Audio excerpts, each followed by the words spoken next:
As the enemy raced up the slope, Harald Hardrada tightened his grip on his sword hilt and whispered one last prayer. There was nothing for it now, he thought, but to die with honour. He had formed his men into a tight circle, linking their shields around the Raven banner, where he and Tostig stood with his friends and captains. The Saxons, Harald thought, would have to cut their way through the line. He would make them pay in blood before the day was out. The enemy was screaming out their war songs. Through the dust and chaos, he could see Harald Godwinson at the foot of the slope, urging his men on. The circle was shrinking. Harold's men were tiring, their shield arms heavy, their sword blows weary. And still the Saxons came on, eager to finish it. For just a moment, Harald thought of that morning by the stream, when he was little, when Olaf had asked him what he most wanted in life. Housecarls! So many housecarls that they would eat all Halfdan's cows at a single feast. What he wouldn't give for more housecarls now. So there, Dominic, the epic tones of Snorri Sturluson, the 13th century historian and poet from Iceland, one of the greatest writers in medieval history, whose epic account, the saga of King Harald, is the definitive, in fact, pretty much the only account we have of the Battle of Stamford Bridge. And since today's episode is about the Battle of Stamford Bridge, I mean, what else could we possibly have begun with but that great work by Snorri Sturluson? I mean, really the only choice, except perhaps for a new version, a new account of the Battle of Stamford Bridge, because actually that wasn't by Snorri Sturluson at all, was it? It was by you. It was, yeah. It's a forensic reconstruction, I think it's fair to say, of what happened at that battle in Adventures in Time, Fury of the Vikings. So that is literally exactly what Harald Hardrada thought.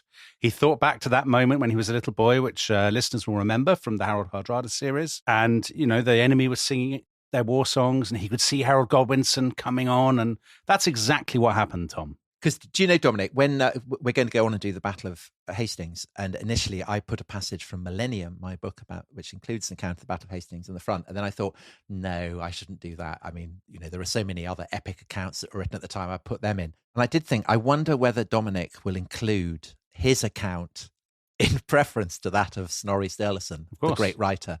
Yeah. And you sent me the text, and you had done, and I salute you. This speaks to your fundamental lack of self-confidence, I think, Tom. I think that is probably what it does, yeah. Whereas I'm not burdened by the same doubts and anxieties. No, you have the spirit of a Viking. I have the spirit of a cringing monk. I think there is, I don't think there's any doubt about that. By the way, please clip that and use that as a social media. So, Dominic, I mean, today looking at one of the most exciting stories in all of medieval history, and it's really the last great battle between Anglo Saxons and Vikings for the throne of England. And I guess this is the battle with which so many accounts of the story of the Vikings finishes, doesn't it? In almost every general English language history of the Vikings, this is the last chapter. There may be a sort of epilogue, au revoir, farewell to the Viking age, but this is the last great narrative set piece. And you can see why, because although there are, as we'll discuss, there are subsequent attempts by Scandinavians to raid or indeed invade England, this is the last great one. It's the one that comes closest. And it really does have the quality of myth, because at its heart are two irresistible, colourful, doomed characters, Harald Hardrada and Harald Godwinson. And both of them stand for things greater than themselves, i.e. a civilization, Anglo-Saxon England, as you put it, mead halls and moustaches. Yeah, and the Vikings, dragon ships and booming laughs. And booming laughs, exactly. So let us start with the man at the centre of the story, Harald Hardrada, who we talked about last week. So last week we left him as King of Norway. The beginning of 1066, he's probably 50 years old. So he's the oldest of the contenders in this story. He's had the most extraordinary life. A lot of what we talked about last week, you know, was in that sort of fuzzy area between myth and history and fiction. But we know that, you know, he was exiled as a teenager. He went off to be a mercenary in Kievan Rus. He was a Varangian guard. messing around with the emperor and the empress, possible eye gouging, comes back. Snakes, great scenes, becomes king of Norway. And we ended the Harald Hardrada series talking about how he earns the reputation Hardrada. So there's a kind of chilling ruthlessness to Harald Hardrada. Adam of Bremen, who we've mentioned before, called him the Thunderbolt of the North. William of Poitiers, who we mentioned William's chaplain on Monday, said he was the strongest living man under the sun. So even if you strip away the inventions of the sagas, Harald Hardrada is a frighteningly ruthless, vengeful, effective, avaricious, impressive man. He is the distillation of the Viking ethos, I think. And that's why his story makes such a wonderful conclusion to any history of the Vikings. And it's why he's such a perfect history for a saga of the kind that Snorri Sturluson and the other Icelandic writers have.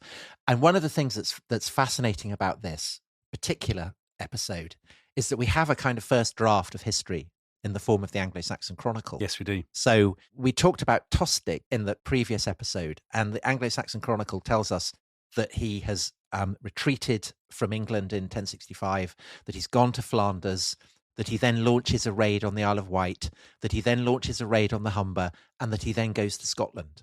And that is all it tells us. But the thing about Snorri's epic is that it fills in a lot of those details. Whether accurately or not is up for debate, but certainly in a much more dramatic manner. So if we were doing this as an HBO series, we would start this episode with Harold in his hall in Viken, which is near basically the Oslo region in Norway, and his days of war appear to be over. He's fought this interminable war with the Danes that has basically ended in a stalemate.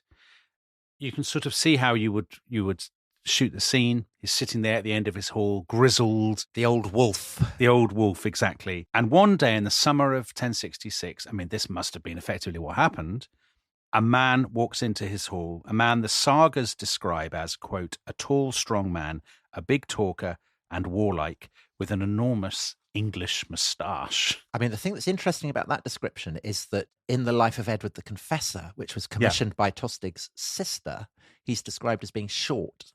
So, interesting contradiction there. Maybe his sister didn't know what she was talking about.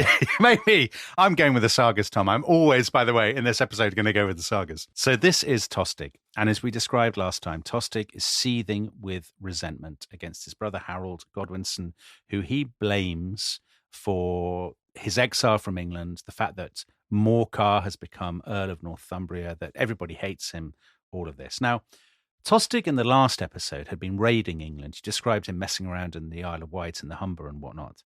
But I think it's pretty clear that after he's gone off to Scotland and he's been blown around, he's looking for something more than raiding.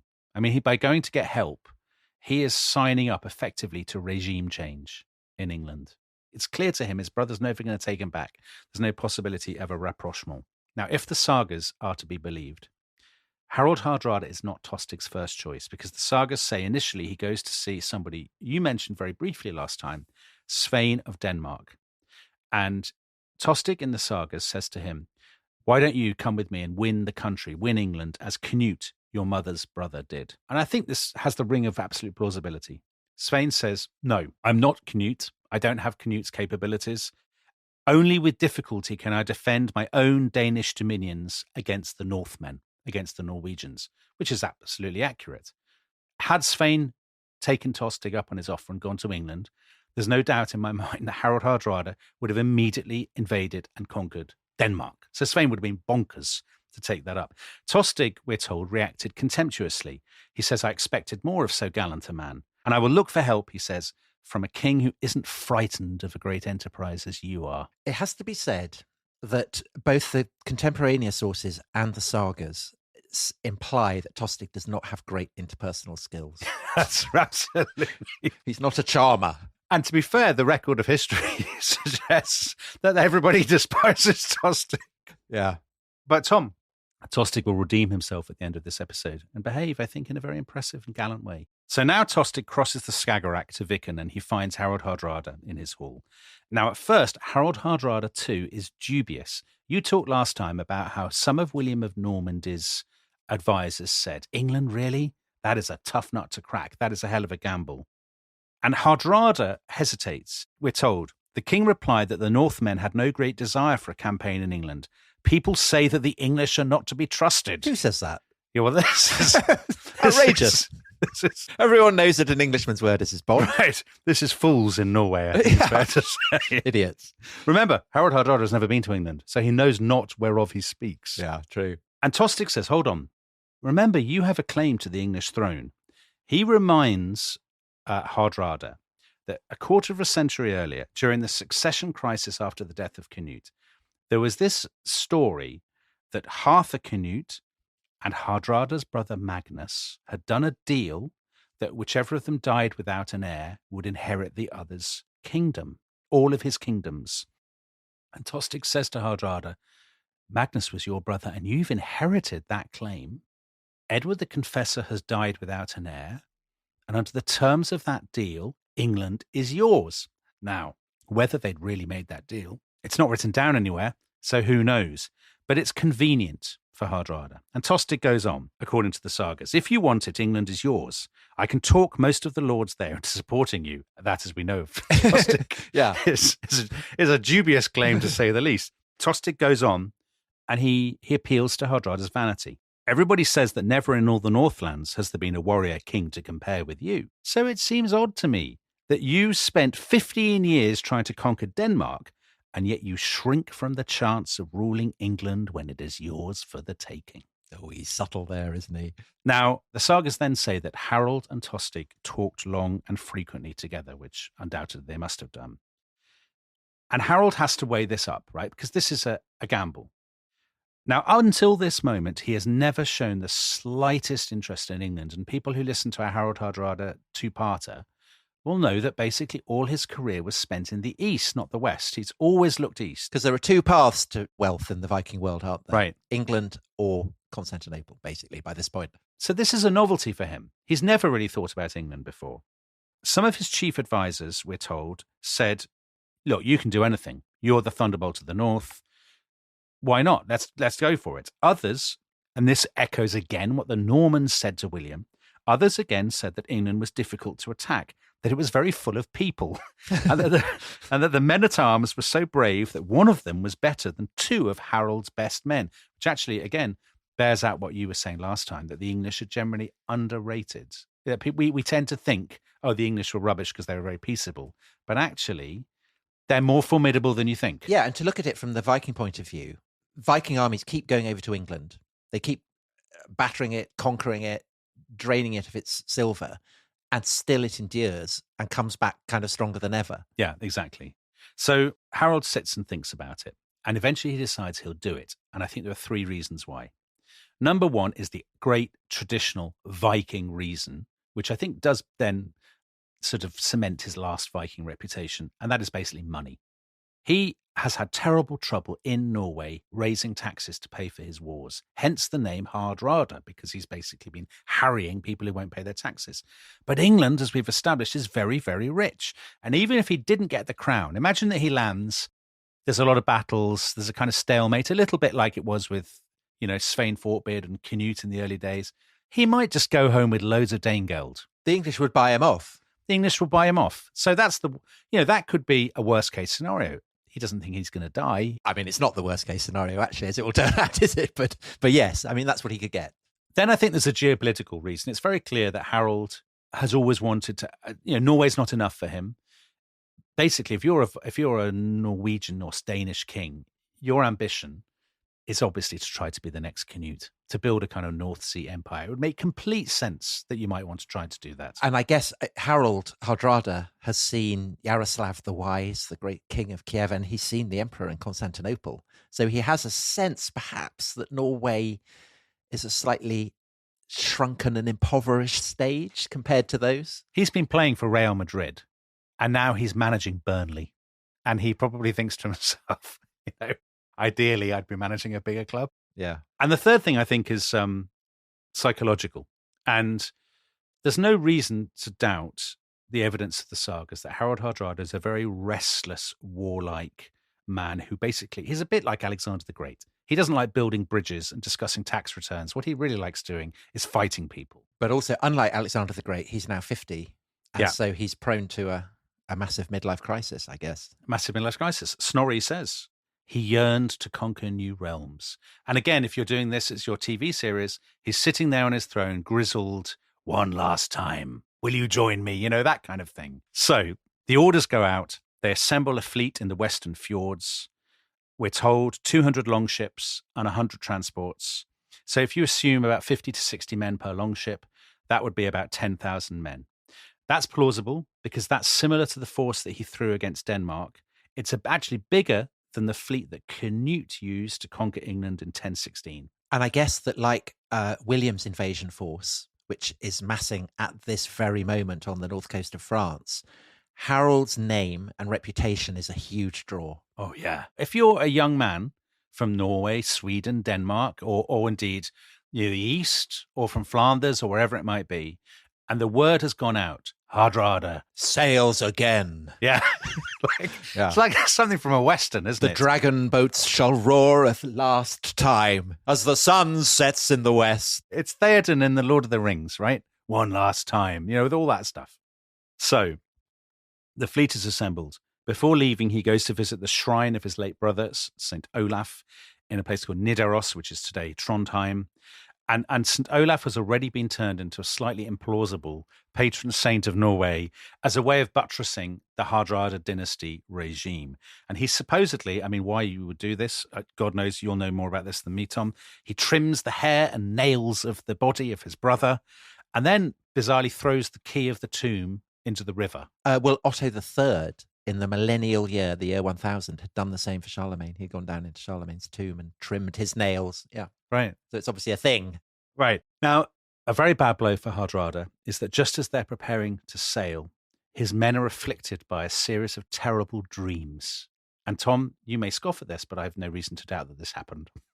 So first of all, there's a man called Gyrd, and he dreamed of seeing ravens perched on the prows of all their longships and a sinister witch wife singing that all the men would soon be a feast for crows. That's not good, is it?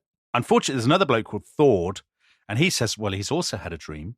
He saw two armies lined up for battle in the fields of England, another of these witch wives riding between them on a wolf, and I quote, "The wolf had a man's carcass in his mouth, and the blood was dripping from his jaws, and when he'd eaten one body, she, the witch wife, threw another corpse into his mouth until he swallowed them all." Again, I mean, it's, you know, it could be the English. But then, unfortunately, the crowning dream, Harold himself has a dream that his brother Olaf, with his nails nicely trimmed, turns up during the night wearing the same armour that he had worn at the fatal Battle of Stiklestad, which we did in our Harald Hardrada series. Where he's chopped to pieces, isn't he? Yeah. So Olaf, bleeding, turns up in this armour and sings to him, "Thy death is near, thy corpse I fear, the crow will feed the witch wife's steed." So this is a bad development for Harald Hardrada. You can imagine him shivering as he stands at the prow of his ship. You think he would shiver? He would shiver. He'd give a little imperceptible shiver, I think. An internal shiver.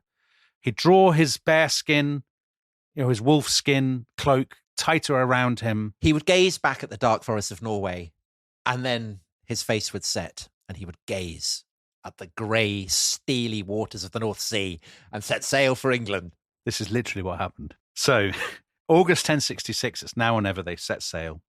Now, at first, they seem to have headed northwest towards Orkney. And Orkney is part of Harold's empire.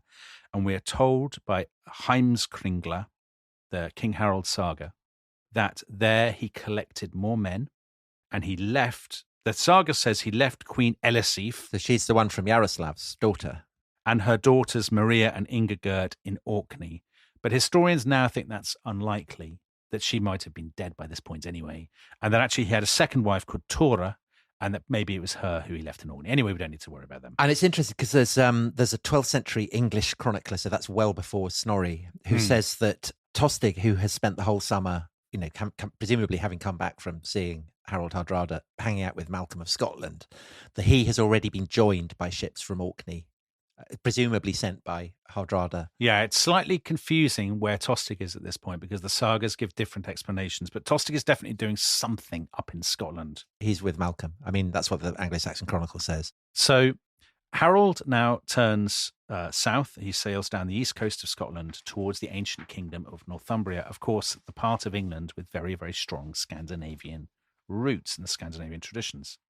And in the middle of September, Hardrada makes landfall on the coast at a place called Cliffland, what we would now call Cleveland, North Yorkshire. And this is very Danish territory. So the first villages that he comes to, which are now suburbs of Middlesbrough, today they are Ormsby, Stainsby, Tollesby. They are Danish names. They are named after Vikings called Orm, Stein, Toll. And the people there were told offered Hardrada no resistance. Now that may be... I mean, you wouldn't, would you? You wouldn't. But also these are places where they probably have trade with Scandinavia, where the arrival of Scandinavians is not maybe as terrifying and outlandish as it would be had they landed in Devon, let us say. So they do a bit of messing around there. Then they sail 40 miles south to a place called Skardi's Fort, Skarderborg, which is named after a brilliant man called Thorgils Skardi. Thorgils the Hare-Lipped. And Skardi's Fort, Skarderborg, we now call Scarborough. So they land at Scarborough. Now, Scarborough is a larger town. It's fortified. And the people here clearly seem to have felt more English because they actually do try to resist Hardrada. Hardrada takes the town anyway. And we're told by the saga, the Northmen killed many people there and took all the booty they could lay hold of. There was nothing left for the Englishmen now if they would preserve their lives, but to submit to King Harold. And thus he subdued the country wherever he came. So in other words, he's made an example of Scarborough. He has looted it, sacked it, and this sends a message to all the towns of northeastern England. You stand in my way, and I will hammer you. But you do right by me, and I'll do right by you. Exactly. So now he turns into the mouth of the Humber, and by this point, we can be pretty sure he has joined forces with Tostig. And Tostig has some Flemish mercenaries, probably, and he definitely has men from Scotland, from King Malcolm. Tostig has already sailed up the Humber once already this year, 1066, and it's a reminder of the way that if you have any kind of Scandinavian inheritance of invasion, the Humber is where you go. It's like a great dagger pointed into the vitals of Middle England. And this is a standard thing, right? This is not unusual. So far, Hardrada is following the playbook that so many Vikings have done so often. He probably has about 12,000 men at this point. This includes his own son, Olaf, and Tostig's son, who's called Skuli. They go up the Humber, and then they turn into the river Ouse. People remember how they'd used the networks of rivers in what are now Russia and Ukraine. Now they're using the network of rivers in northern England. And they row up the Ouse northwards until they reach the village of Rickle, which is 10 miles from York. Now, so far, everything Harold has done has made complete sense, has been very well planned. He has gone for the area of England that is the longest and deepest Scandinavian connections. He doesn't seem to be just interested in raiding. I think he's probably serious about conquest, which is why he's going for York, because York is one of the two biggest urban prizes, really. London is the only one that compares. It's formerly Jorvik, massive Scandinavian heritage. It had been the capital of Eric Bloodaxe. You know, there are a lot of people there who would have Scandinavian family connections, roots, and so on, trading connections. There's also an archbishop, so quite convenient. And of course, they crack out enormous turds, mighty Viking turds. I think the largest turd, isn't it? The largest fossil turd ever found, something like that. So a terrifying place. Slightly more excitingly, it also has a mint. So it's one of the only places, it's the only mint in northern England. So if you take York, you're taking a proper seat of kind of royal authority. Anyway, York is guarded by the two northernmost earls, and we've talked about them a lot. They are Morcar, the Earl of Northumbria, and Edwin, Earl of Mercia. They are the grandsons of Leofric. They are the dynasty that have been the great counterweight to the Godwinsons. And they're now the brothers-in-law of Harold Godwinson. So they are now loyal to Harold as king. Now, they are both much younger than Hardrada and much less battle-hardened. They're both in their 20s. And it may be that Hardrada thought they would come to a deal, that they would panic and run away, that they would surrender, but they don't. Now, an interesting thing here is, why don't they stay in York? Because York has stone walls that are built on kind of Roman foundations, Everybody knows the one thing the Vikings don't like doing is besieging towns. They're not terribly good at it. They don't enjoy it. Why don't Edwin and Morcar just stay in York and wait for Harold Godwinson to come with his army and relieve them? The obvious answer is that, as you described last time, Harold Godwinson has been waiting on the south coast for ages for the Normans, and his men have become restless, and he has released them to go off and bring in the harvest. So Edwin and Morcar probably think, first of all, that his men are all gone, so maybe he's not going to come and relieve us anyway. But crucially, our own men have not brought in our harvest, so we don't have a lot of food in York. The city is reliant on what small stocks of food we have. And if we stay cooped up in York, Hardrada's men, they'll ravage the fields or they'll eat all of the harvest themselves, and we will starve. So we basically have no choice but to force the issue. Yeah. They are bold, these pups. Is that Harald Hardrada joining us? Yes. Brilliant. So now we come to Wednesday, the 20th of September. So that morning, Harold and Tostig are marching north along the River Ouse towards the hamlet of Fulford, which is now a suburb of York, southern suburb of York. And at Fulford, they find, according to the sagas, they find their road blocked by a shield wall of about 4,000 men. And these are Edwin and Morcar's housecarls, so in other words, they're trained professional soldiers, and they're sort of levies, and a real ragtag, farm people with pitchforks. Up on us how I've got out my pitchfork. Exactly. People with like an axe, a bloke who's got a sling, all of this kind of thing. To describe the terrain is very wet, and we know that because we can tell from the name of the place, Fulford. It means foul water ford. So as the Norsemen are looking at it, they have on their left the River Ouse, and on their right it's a very kind of muddy, swampy area. The Norsemen are going to go uphill between these two things, and they're basically going to head up, and they have to cross this deep, muddy ditch towards the Saxons. Now, I have to say, the saga's descriptions of this battle are exceedingly confusing, and historians who claim they know what happened are obviously talking balderdash. And to be honest, the same is kind of true of Stamford Bridge as well. Right, exactly. But what seems to have happened is this. Basically, at first, Harald Hardrada's men are going slightly uphill through all this mud. They're cut. The Saxons are throwing spears and firing arrows at them. The bodies pile up. People are stumbling in the ditch and whatnot. The right-hand side, the right wing of Hardrada's force, where Tostig's mercenaries are, they start to waver, we're told. Now, is that because everyone hates Tostig? Or is this the sagas just trying to buttress Harald Hardrada's reputation and dissing Tostig? Who can say? According to the sagas, Morcar begins to push them back. The Northumbrians end up crossing the ditch. Now, some people say, well, maybe was this a ploy?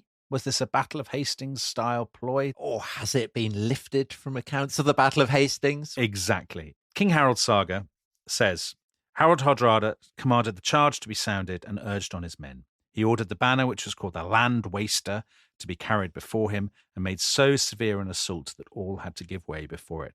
Land Waster, his banner, very famous emblem of kind of his power. This would have been a white silk banner with a black raven on it. A little nod there back to their traditions. And it said that it brings victory to whomever it proceeds into battle. Exactly.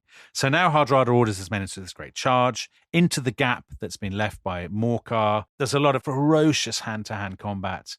And basically, the Norsemen are much better at this than the Anglo Saxons are, than the English are. And the sagas are explicit about the scale of the slaughter. So this is King Harold's saga. He made so severe an assault that all had to give way before it. And there was a great loss among the men of the earls. And they soon broke into flight, most of them leaping into the ditch, which was so filled with corpses that the Norsemen could cross it without getting wet. Then a lot of the English seem to have fled towards the river, and bodies piling up, and then river. Another saga, Morkinskinna, no greater slaughter will ever be inflicted on a brave army. So the sagas say the English did their best. They fought very bravely, but basically our guy was far too good for them.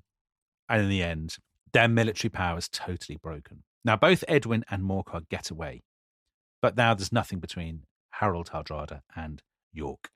He marches on York, and on Sunday, the 24th of September, after a couple of days of faffing around, the city fathers have opened the gates, and Harold and Tostig convene a an assembly, outside the city walls. And the Anglo-Saxon Chronicle tells us they offered to grant a lasting peace to the citizens as long as they all marched south together to conquer this kingdom.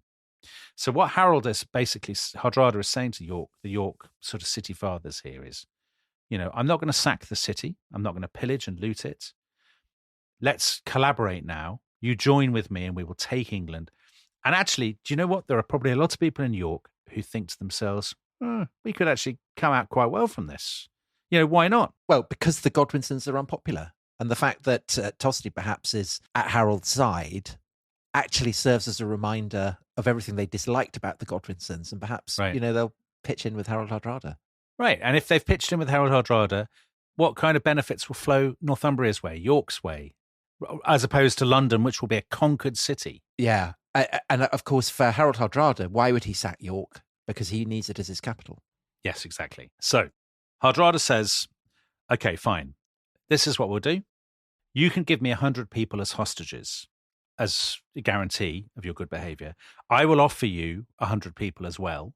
I mean, historians disagree about whether these are hostages or whether actually this is basically a token garrison. Kind of collaboration. Yeah, I'll leave 100 armed men here. Anyway, and he says, tomorrow morning, which is Monday the 25th, I will collect the hostages and some supplies from you.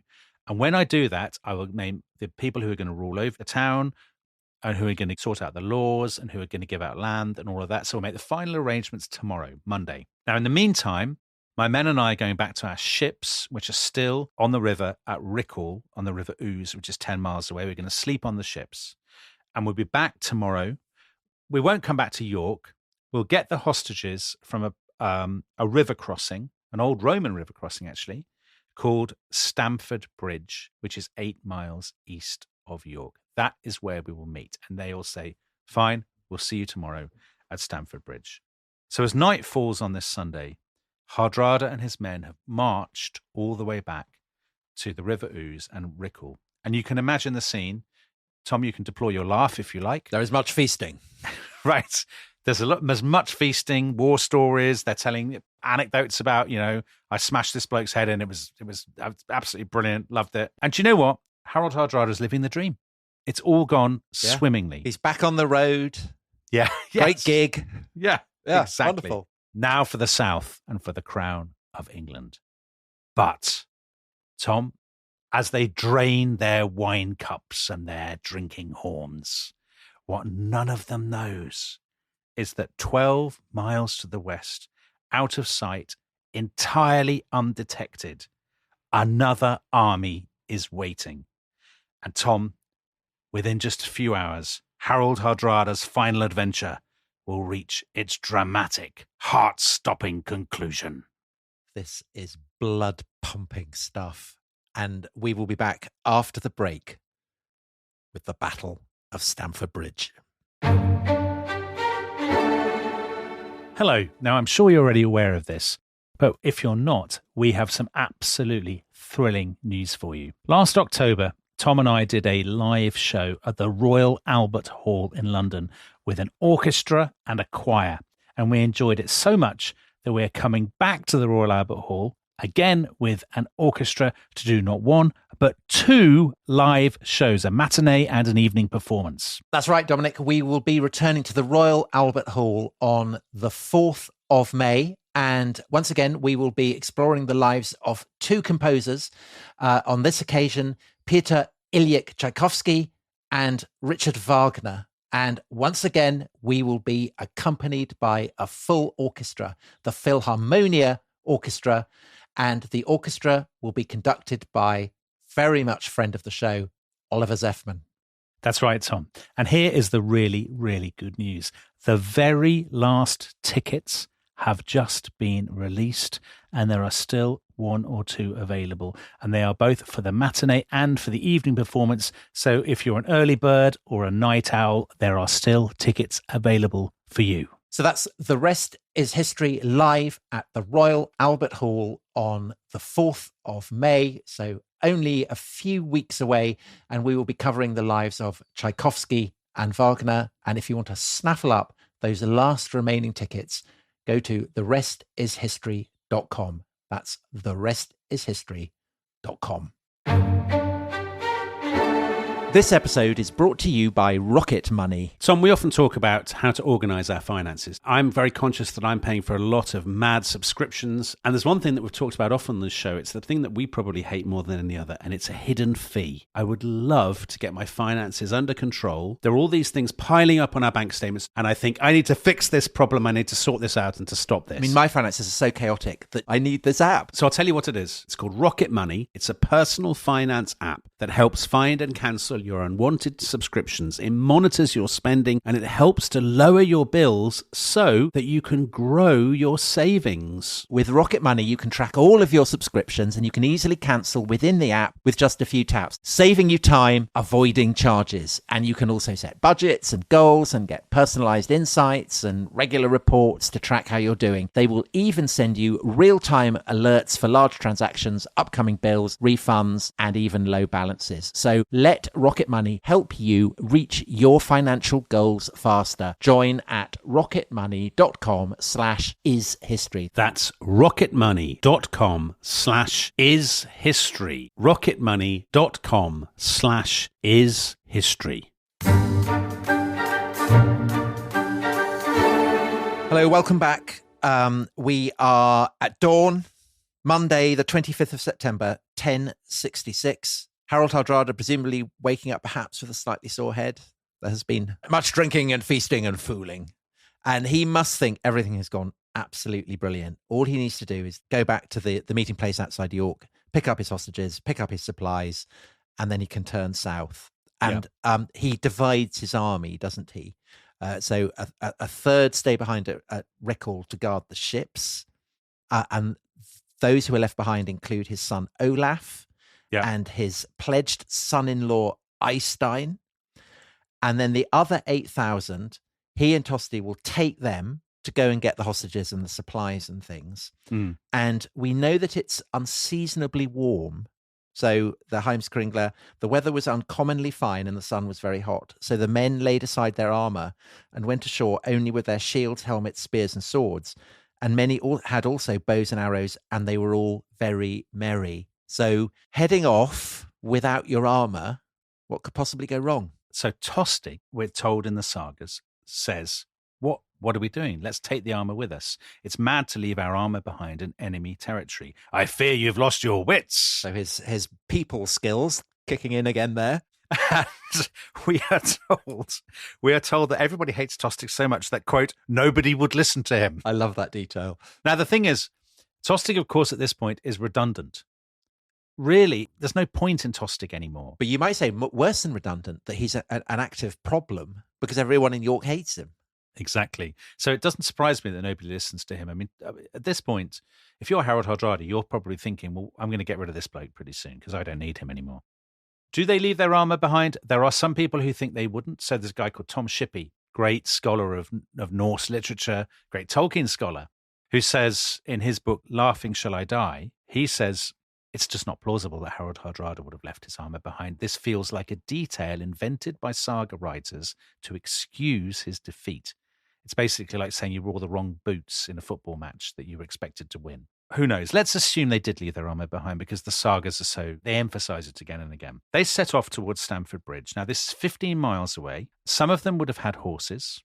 Most of them wouldn't. So they're proceeding probably at walking pace on what we're told is a hot day. Don Holway, in his book The Last Viking about Harald Hardrada, estimates that this would have taken them probably 5 hours or so. So in other words, they probably get to Stamford Bridge when the sun's at its height around midday. We've already heard they were very merry. Of course, they're in good form. They've beaten the only army in the north of England. There's no real threat to them. They've had a great night of feasting. And we know that they haven't sent out any scouts or patrols because they don't really need to.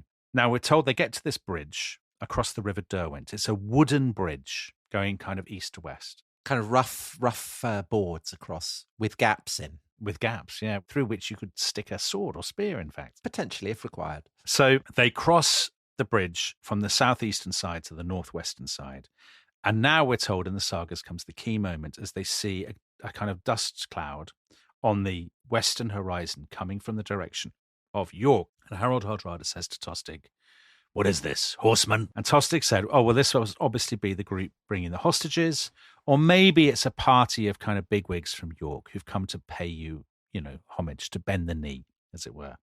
And then the wonderful bit from Snorri, the nearer this force came, the greater it appeared, and their shining arms glittered like a field of broken ice. Wonderful description, isn't it? And you get this sense in the sagas of Harald Hardrada watching this force appear and the light glittering on the tips of the spears, and this dreadful sinking feeling when he realizes, I've made a really dreadful mistake here, because these are not the hostages, this is an army. This is really one of the most dramatic, breathtaking, unexpected moments in all English history, I would say. And one of the most iconic exchanges in all of English history. So who is this? It is, of course, Harold Godwinson, who's been waiting on the south coast all summer to face the Normans. Now, there are two versions of what has happened here. Here's the one that is the one that you learn as a child in school, and it's the really exciting one. Remember, Harold Godwinson released his men to bring in the harvest on the 8th of September and went back to London. In the sort of legendary version of the story, he hears on the 19th that Hardrada and Tostig have landed in the north.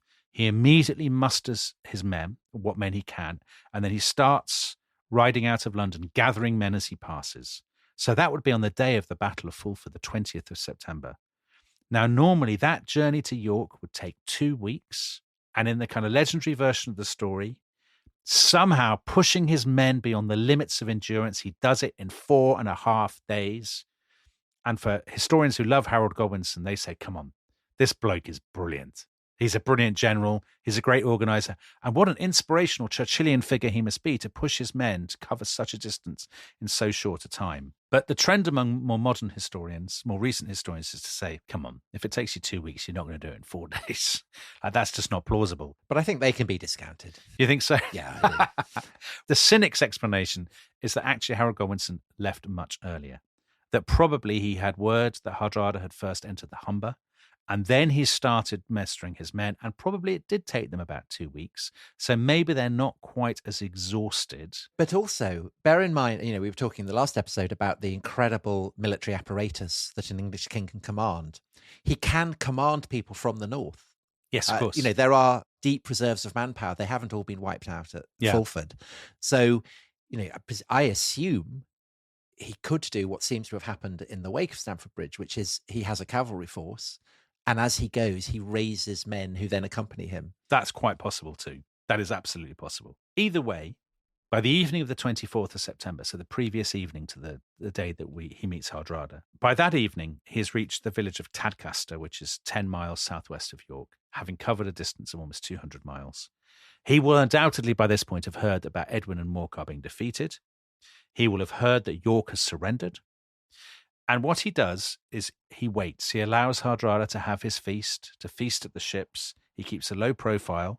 Then when dawn breaks, while Hardrada's off walking through the countryside with no armour, Harold Godwinson marches into York, but doesn't stop there, which you might expect him to do.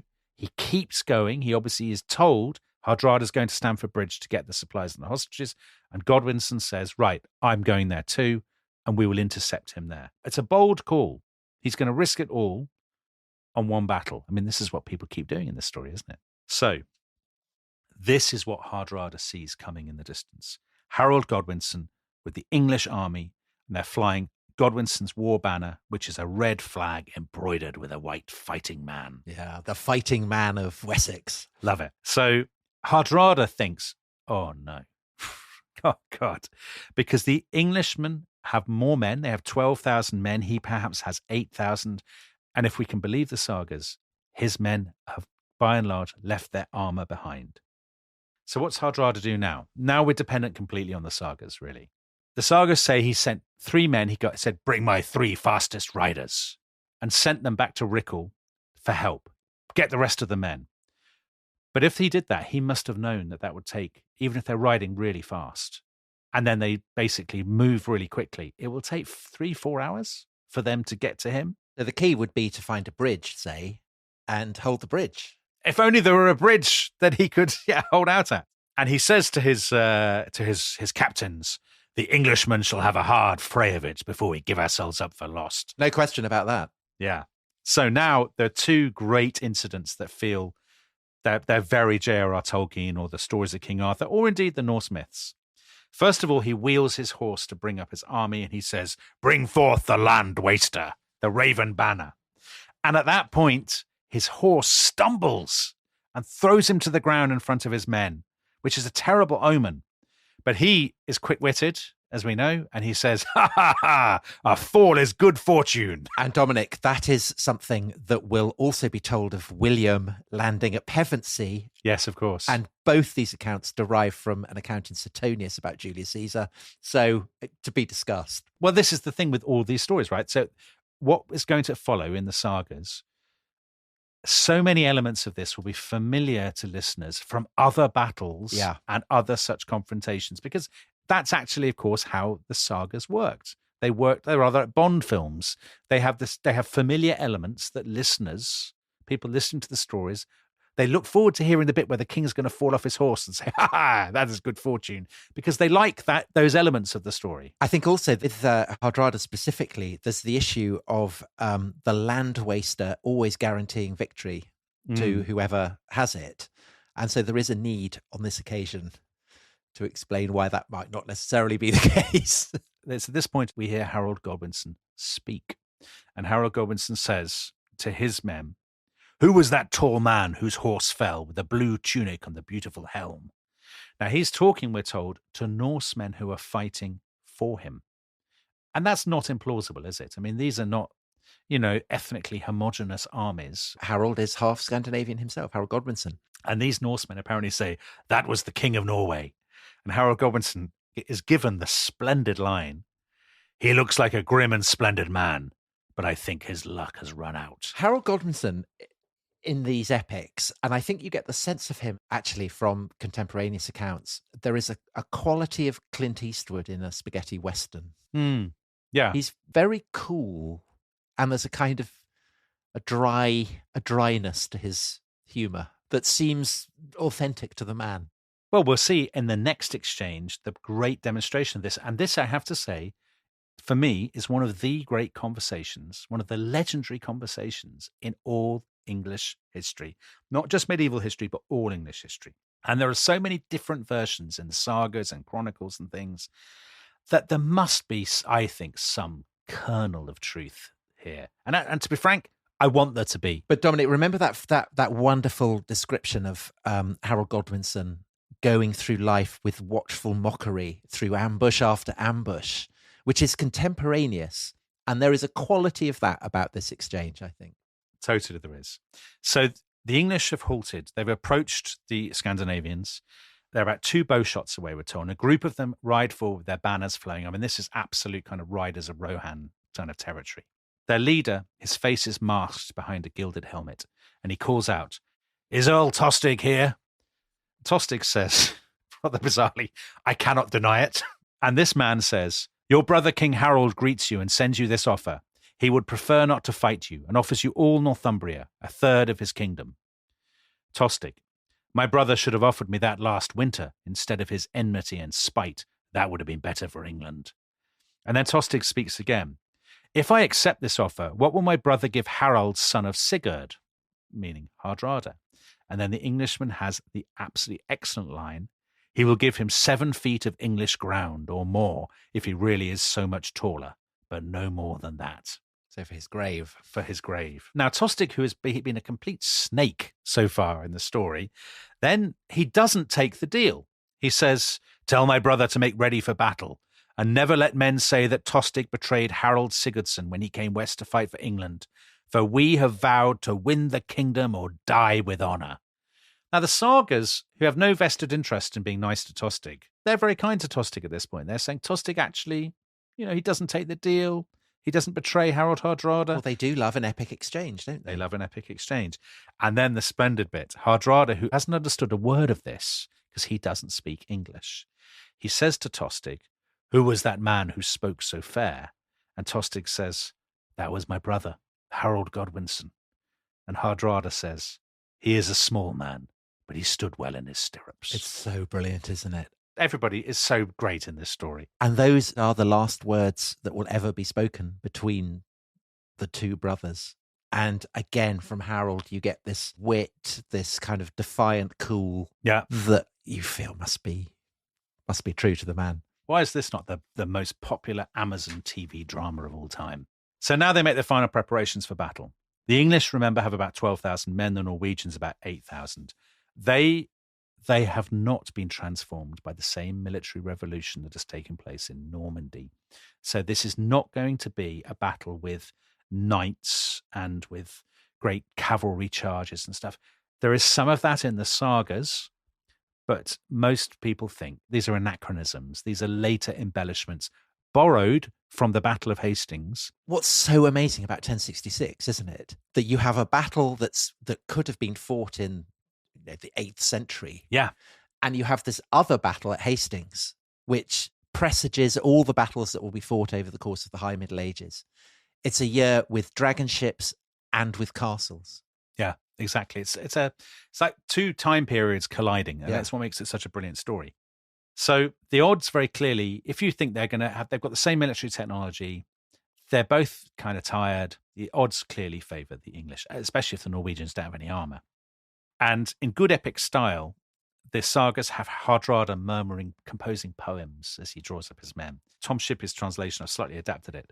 At first, Hardrada says, "Forward we go in formation, without armour against blue steel edges. Helmets shine. I don't have mine. Now our armour lies down with the ships." Now, this is quite depressing for him. Nice internal rhyme scheme, though. Very nice rhyme scheme. But then, apparently, the saga says, Hardrada says, "Oh, come on, that's a bit defeatist. I'll compose a better verse." And this is Tom Shippey's translation again. Again, I've slightly adapted it. "We should not creep into battle behind the hollow of our shields because of the crush of weapons. So commanded faithful Hild, the Valkyrie. The woman once told me to hold my head high where ice blades meet skulls in the clash of swords." And what that basically means is, let's do this. Let's do it straight. Let's not hide behind our shields. Let's meet this face on. Now, I don't think for a moment that Harald Hardrada is genuinely standing there composing poems, but I think this does capture something of the essence of the man. He is always I'm not sure about that. Oh, go on. I think it's possible. We know from historical evidence, much later, the Earls of Orkney, when they go on these kind of great expeditions, and some of them are famous for composing, extemporizing poetry like this. So it's not impossible. This is great that you've dropped your skepticism. See, I want to dial up the melodrama. I think Harald Hardrada definitely composed poems, and these are those exact poems. Because I think the poems are likely to be more authentic than the actual details of the battle. Do you? Well, they're the kind of things that might have been preserved. Well, on the details of the battle. So the Battle of Stamford Bridge, one of the great battles in English history. What do we know about it? If you read King Harold's saga, Snorri Sturluson, written in the 1230s, there are knights charging, people running away, all kinds of twists and turns. It is the Battle of Hastings. It's the Battle of Hastings. If you read the Anglo Saxon Chronicle, you're like, well, what did the Anglo Saxon Chronicle say? I shall tell you what it said. It said they continued fighting all day. Yeah. Come on, give us more detail. Have you been to the site of the battle? I've never been there, no. It's basically a housing estate. They built it. So I went to have a look at it. There's a pub, there's a bridge. There are kind of little hints of it, but it's quite hard to get a sense of the terrain. Please tell me there's a visitor centre of some kind. No, I think there's a board. Oh, no. On the side of a kind of community centre. So there should be a virtual reality immersive experience. Be in the thick of the action. Yeah, ravens. Right. Whistling of arrows. Yeah, all of that. So let's go with the sagas, which are and try to, I'm just going to try to have some fun with the sagas and see what we think could have happened. Hardrada wants to hold off the English for as long as possible before, let's say, 4,000 men arrive from Rickle. They'll take 4 hours, so he's got a long time to fight. But, as you said, that bridge is going to come in very useful. So it's a narrow wooden footbridge, we're told. We're also told the banks of the river are too steep and the water is too deep to cross anywhere but the bridge. If you're on the other side, the English they can only use the footbridge to cross. So he puts most of his men, the sagas say, on the far sort of southeastern bank.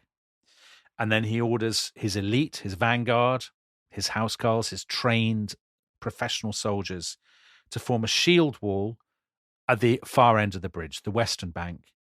And basically, if they can hold the bridge, they will be all right.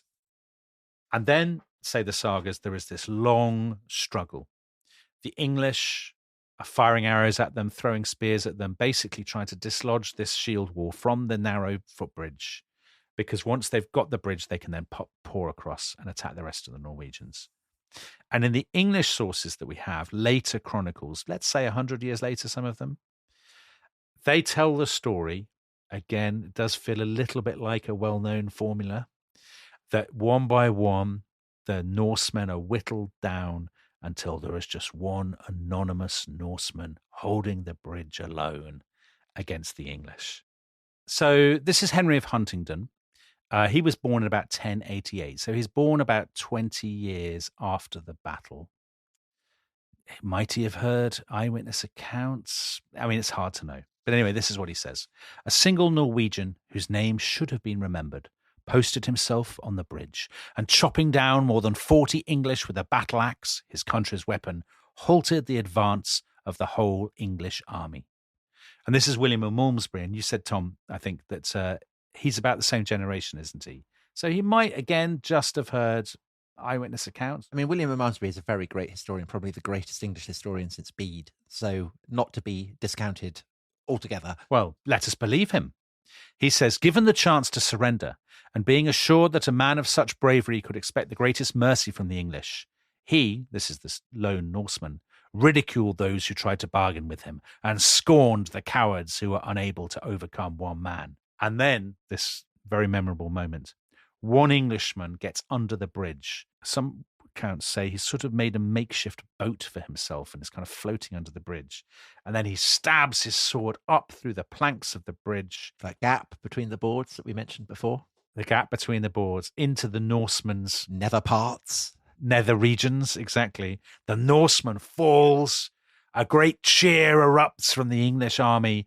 And then, like kind of the orcs at the end of the Fellowship of the Ring, they pour across the bridge. Dominic, you're not comparing the English to the orcs. Yeah, but Tom, I don't actually think that. This is what a great historian does with his imagination. I'm seeing it from the Norwegian perspective. I just want to pay tribute here to my very first history teacher, Major Morris. He would narrate our stories, very like you, Dominic, but he was also a brilliant artist.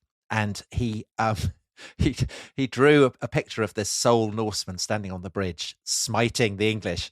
And then he did one of the Englishmen in the boat gliding up to the bridge.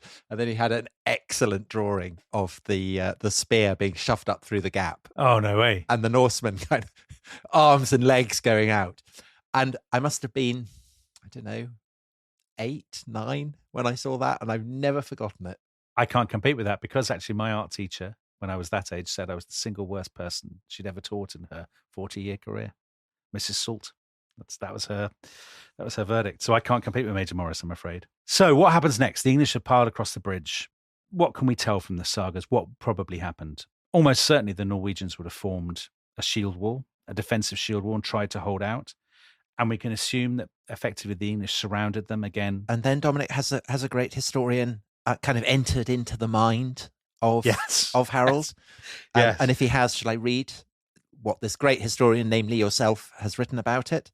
So to explain, we're told in the sagas that Harald decides on one final charge without his helmet, without his armor. And again, it's the mark of a great historian, Tom, is their use of the imagination as well as the sources. Yeah, so this is what you write in Adventures in Time. With 2 hands, he raised his huge steel ring sword and whispered one last prayer. Then, with a terrible roar of berserker fury, he hurled himself into the fray. And as he raged and slew, all his cares seemed to melt away, and he felt a lightness and joy he had not known for many years. So that's you inhabiting the mind of a berserker warrior. Unbelievable. But it's method writing because I'm imagining my own mood before we do one of our Rest is History live shows on tour. That is very much what you're like. You kind of froth at the mouth, don't you? Yeah. Well, read the next bit and people will see exactly what I'm like before a show. On he charged, his face a mask of dripping blood, a war cry on his lips, a battle song in his heart. He felt wonderfully happy. He had never been happier. That's literally how I feel just before we go on stage to answer the listeners' questions. What's your favourite historical dinner party? Who would win a fight between Jacko Macaco and Napoleon? Yeah, that's exactly how how I feel. So this is literally what happened to Harald Hardrada, to be clear. In the sagas, he is killed either with an arrow or with a spear in the throat. I think these details are very clearly taken from the Battle of Hastings. But you know what, Tom? He deserves an ending like that. He does. I think he died just like Boromir at Parth Garlan at the end of the Fellowship of the Ring. So I think he is surrounded by English bodies. He's on a pile of bodies. He's peppered with arrows. And obviously, all of this is the stuff that Tolkien is saturated. Of course. I mean, it must be on Tolkien's mind. As Tom Shippey would, I'm sure absolutely agree. Absolutely. So Harald Hardrada falls and dies, let us hope, in this incredibly dramatic and worthy way. Snorri Sturluson says that at this point, Harold Godwinson paused and he said to the remaining Northmen and Tostig, who's still alive, "We will give you peace and quarter if you surrender." And again, Tostig behaves very gallantly. He says, "No, I won't. No, let's finish this. Let's go to the end." So there's a skald called Arnor, who's quoted by the sagas. "The gallant men who saw him fall would take no quarter," him being Harald Hardrada. "One and all resolved to die with their loved king around his corpse in a corpse ring." See, I think that's terrible. Yeah, I think that's brilliant. I actually almost started crying when I was reading that. I was so moved. So by now, the Norwegian reinforcements are finally arriving, but it's far too late. Many of them are cut down too. And a few survivors, dozens, hundreds, it's hard to tell, do make it back to Rickle. They flee across the countryside. It was 24 ships go, and it was 300 ships that had arrived, isn't it? Exactly. Harald Hardrada and Tostig's sons were not in the battle. They'd stayed with the ships. And the next day they rode under flag of truce to York, where Harold Godwinson had installed himself victorious. And he was, as you would expect from Harold Godwinson, who's one of the greatest men who ever lived, he's very generous to them. And he says, "Look, it's a fair fight. All's fair in love and war. You can sail back to Norway as long as you don't do this again." But he wants them to go. And as you said, Tom, it takes them only 24 of their 300 ships to take the survivors back because so many have fallen. And Dominic, to the land of the Northmen came only a tale from far off, a rumour of the wrath and terror of Wessex. Oh, I love that. Is that you? No, it's from Tolkien. Oh, that's very good. Well done, Tolkien. It's the last sentence describing the Battle of Pelennor Fields. And I have replaced Gondor with Wessex. Oh, that's very good. So that's one for you, one for Tabby, and one for Tolkien fans everywhere. Crikey. Well, Tabby, Tolkien fans, and I are all delighted by that, I imagine.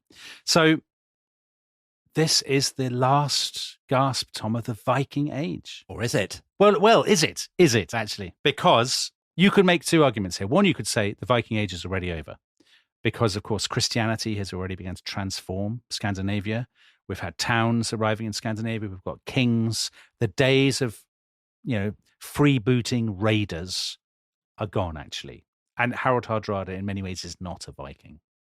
The other way you could say it is actually the Viking Age still has some time to run because there will be more Scandinavian attacks. Svein, who sensibly turned down Tostig's offer, he does actually launch 2 raids after the Norman conquest. And one of those has a very decisive impact on the course of William's reign, as we will see. It does indeed. And in fact, I was surprised when I looked this up. The last really serious attack, it was as late as 1152.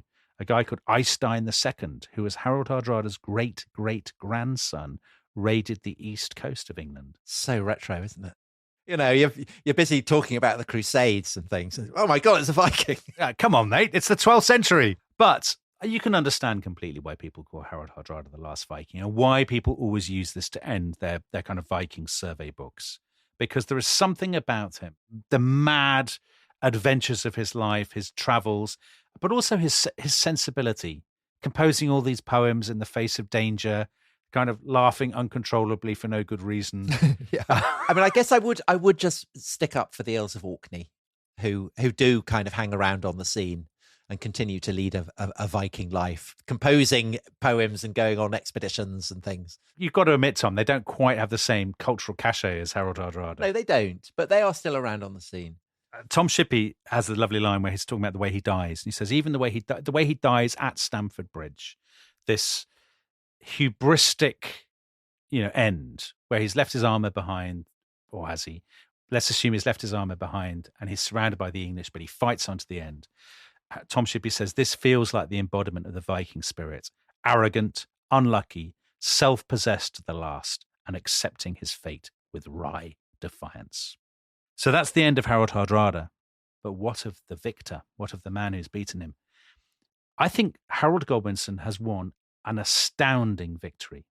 It is one of the greatest victories at this point in the history of the English people. I mean, surely equivalent to any of the victories won by Alfred or Athelstan. To have defeated a Norwegian army led by arguably the most famous warrior in Northern Europe, in all Europe, to have killed him, to have won such a crushing victory, there is no chance the Norwegians will come back. I mean, Norway is out now. It is a great tribute to the potency of Anglo-Saxon arms. And to Harold Godwinson's leadership, actually. Absolutely. When you combine able leadership with the military resources of the Anglo-Saxon kingdom, Stamford Bridge is evidence that everything is fine, that it's ticking along. Well, I mean, Harold Godwinson can feel very, very pleased with himself. For a few days, he remains in York to rest. You can imagine his overwhelming relief. He's had months of waiting, months of uncertainty, and he knows now, for the time being, his kingdom is secure and his crown is safe. And by now, it is well into the autumn, and people just don't sail in, with huge expeditions in this time of year. And then, at the turn of October, a messenger arrives in York, and when he's shown in to see Harold Godwinson, and he stammers out the words of the message, the blood drains from Harold's features, because Tom, against all the odds, William of Normandy has landed at Pevensey, and now for Harold and for the English, the road leads to Hastings and the final showdown.